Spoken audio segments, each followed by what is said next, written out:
जय श्री राधे दोस्तों। तो कैसे हैं आप लोग? उम्मीद करता हूँ सब बढ़िया होंगे। आज मैं आपको एक ऐसी कहानी सुनाने जा रहा हूँ जिसे सुनने के बाद आप लोगों को लगेगा कि इंसान अपनी ज़िंदगी अपनी उम्र जीता है, वो तो जीता है, लेकिन दूसरों की ज़िंदगी भी जीता है। कैसे जीता है वो मैं आप लोगों को इस कहानी के माध्यम से समझाऊंगा। कोशिश करूंगा कि आप लोगों की समझ में आ जाए। तो कहानी शुरू करने से पहले आप लोगों से एक निवेदन है कि इस कहानी को अंत तक ज़रूर सुनिएगा, वरना ये कहानी आपको समझ नहीं आएगा और आप इसका पूरा रस नहीं ले पाएंगे। तो चलिए कहानी प्रारंभ करते हैं। कि किसी जंगल में सारस का एक जोड़ा बैठा हुआ था। सारस, जो आजकल बहुत कम देखने को मिलते हैं। तो उन्होंने देखा कि सामने से 3 प्राणी चले आ रहे हैं। एक गधा, एक कुत्ता और एक उल्लू। तीनों बड़े मगन हैं और आपस में बात कर रहे हैं। हमने अपनी उम्र कम करवा के अच्छा किया, हमने अपनी जिंदगी से 20 साल कम करवा के बहुत अच्छा किया। सारस के दिमाग में बात बैठ गई, लेकिन उनसे कुछ नहीं पूछा। लेकिन सारस सोच रहा है कि हुआ क्या, ये समझ नहीं आ रहा। अब हमें कोई विद्वान मिलेंगे तो हम उनसे ज़रूर पूछेंगे।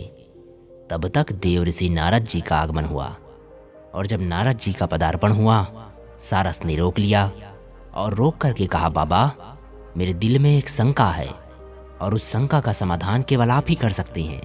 नारद जी बोले, बोलो, क्या शंका है तुम्हारे दिल में? बोले, ये शंका है कि अभी मैंने कुछ देर पहले 3 प्राणी देखा, एक गधा, एक उल्लू, एक कुत्ता, और तीनों आपस में बात करते हुए जा रहे थे कि हमने अपनी उम्र कम करवा ली, ये बहुत अच्छा किया।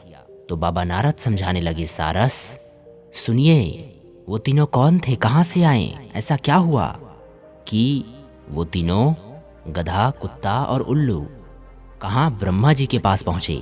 ब्रह्मा जी सृष्टि के रचयिता हैं, विधाता हैं। वहीं पर एक आदमी बैठा हुआ था। तो तीनों ने जाकर के ब्रह्मा जी से प्रार्थना की कि ब्रह्मा जी, आपने जो ये हमारी उम्र दी है उनमें से 20-20 साल कम कर दीजिए। आपने हमारी उम्र ज़्यादा की है, आप इसमें से कुछ कम कर दीजिए। गधा ने कहा, ब्रह्मा जी, मैं अपनी उम्र कम करवाना चाहता हूँ। देखो, जिंदगी भर बोझा ढोने से अच्छा है कि मैं थोड़ी सी जिंदगी जी करके चले जाऊँ। तो मैं चाहता हूँ कि मेरी उम्र कम कर दीजिए। बोले, ठीक है। तो कहा ब्रह्मा जी ने, देखो, हम तुम्हारी उम्र कम तो कर देंगे, लेकिन तुम्हारे पास इतने बैठे हैं, अगर इनमें से कोई तुम्हारी उम्र लेना चाहे तो आदमी बैठा हुआ था खड़ा हो गया। बोले, प्रभु, अगर ये कम करवाना चाहता है, आपने हमें भी 40 वर्ष दिए हैं, तो 40 वर्ष में हम क्या करेंगे? हमारी ज़िंदगी की इच्छाएं पूरी भी नहीं हो पाई। एक काम कीजिए, इसकी उम्र कम करके हमें दे दीजिए। तो ब्रह्मा जी ने गधा की 20 वर्ष कम करके आदमी को दे दी। गधा के पास रह गई 20, आदमी के पास हो गई 60। तब तक कुत्ता बोल उठा, ब्रह्मा जी, हम भी बहुत परेशान हैं। बोले, क्यों परेशान हो? तो कुत्ता बोला, हम इसलिए परेशान हैं, हम नहीं चाहते कि ज़िंदगी भर हमें कोई मारे पीटे, हम ज़िंदगी भर ये मार खाते नहीं रहना चाहते, इसलिए आप हमारी भी 20 साल कम कर दीजिए। ब्रह्मा जी बोले, अगर तुम्हारी भी कोई उम्र लेना चाहे तो ये हो सकता है।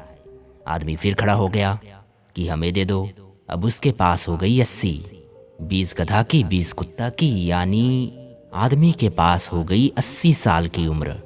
उल्लू बैठा हुआ देख रहा था। बोला, ब्रह्मा जी, अगर आप सब पर कृपा कर रहे हो तो थोड़ी सी हमारे ऊपर भी कर दीजिए, हम भी बहुत परेशान रहते हैं। बोले, तुम क्यों परेशान रहते हो? हम इसलिए परेशान रहते हैं क्योंकि जब दुनिया सोती है तब हम जागते हैं, और जब दुनिया जागती है तो हमें कुछ दिखाई ही नहीं देता। तो एक काम कीजिए, हमारी भी उम्र कम कर दीजिए, और हम भी अपनी उम्र देना चाहते हैं। ब्रह्मा जी बोले, ठीक है, कम कर देंगे, लेकिन अगर तुम्हारी उम्र भी कोई लेना चाहे तो। बाबा नारद समझा रहे हैं सारस को। आदमी बोला, ब्रह्मा जी, अगर इन दोनों की दी है तो इसकी भी 20 हमें दे दीजिए।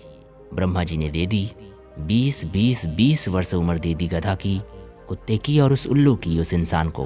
पूरे 100 वर्ष हो गए इंसान के। तो सारस ने प्रश्न किया, बाबा जी, 100 वर्ष हो गए? बोले, हाँ। बोले, मेरे समझ में नहीं आया, वो तो दे करके चले गए। बोले, बाबा नारद बोले, क्या समझ में नहीं आया? 40 वर्ष इंसान अपनी ज़िंदगी व्यतीत करता है, 60 वर्ष दूसरों की व्यतीत करता है। चाहे तो आप प्रैक्टिकल करके देख लीजिए। दोस्तों, आप लोगों ने भी देखा होगा, जितने भी आप लोग सुन रहे हैं, आप लोगों ने भी देखा होगा कि इंसान 40 वर्ष तो खुद की ज़िंदगी काटता है बड़े आनंद के साथ, लेकिन 40 के ऊपर गधा की उम्र लग गई 20 साल। 40 से 60 के बीच घर का बोझ इतना हो जाता है कि ढोते ढोते 20 साल निकल गए मालूम ही नहीं पड़ा। 60 के बाद में 80 साल तक की कुत्ता की उम्र आ जाती है।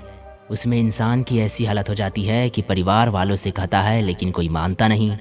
कितना भी कहो, ना नाती माने, ना बेटा माने, ना बहू माने, ना ही पत्नी माने, कोई मानने के लिए तैयार नहीं होता। चिल्लाता तो है लेकिन कोई मानने को तैयार ही नहीं। आजकल ज़्यादातर ऐसा ही होता है। 90% आजकल ऐसे ही लोग हैं जो बुजुर्गों की नहीं मानते। 60 से 80 तक कुत्ते की उम्र लग गई, कुत्ते जैसी हालत हो गई। अब 80 से 100 तक उल्लू की उम्र आई। वो हो गई आंखों से दिखना बंद हो गया, कानों से सुनना बंद हो गया, हाथ पैर काम करना बंद कर दिए। बैठे बैठे उल्लू की तरह देख रहे हैं, ना कुछ सुन रहे हैं, ना किसी से कुछ कह रहे हैं, हाथ पैर भी नहीं उठ रहे हैं। ज़िंदगी बर्बाद हो गई। इंसान उन सबकी ज़िंदगी जीता है और अपने कर्मों का फल भोगता है। दोस्तों, इस कहानी से हमें सीख मिलती है कि हम और आप सबको अपने बुजुर्गों की सेवा करनी चाहिए, हमेशा करनी चाहिए। उनके बात पर गौर करने की हो सके तो उनकी बात को माने। तो इस कहानी से यही सीख मिलती है। दोस्तों, कैसी लगी आपको हमारी ये कहानी? अगर अच्छी लगी हो तो इस वीडियो को लाइक और हमारे चैनल को सब्सक्राइब ज़रूर कीजिएगा, जिससे हम आपके लिए ऐसी ही वीडियो लाते रहें। और कहानी अच्छी लगी हो तो कमेंट में जय श्री राधे ज़रूर लिखिएगा दोस्तों। तो दोस्तों, इस कहानी से यही महत्व निकलता है कि अपने बुजुर्गों की जितनी हो सके सेवा कीजिए। उससे बड़ा धर्म हमारा और कुछ नहीं है, उससे बड़ा कर्तव्य और हमारा कुछ नहीं है। जितना हो सके सेवा कीजिए। तो दोस्तों, अच्छी लगी हो तो लाइक और कमेंट करके ज़रूर बताइएगा। तो चलिए दोस्तों, मिलते हैं कल अगली कहानी में। तब तक के लिए अपना ख्याल रखिएगा। तो बोलिए जय श्री राधे दोस्तों।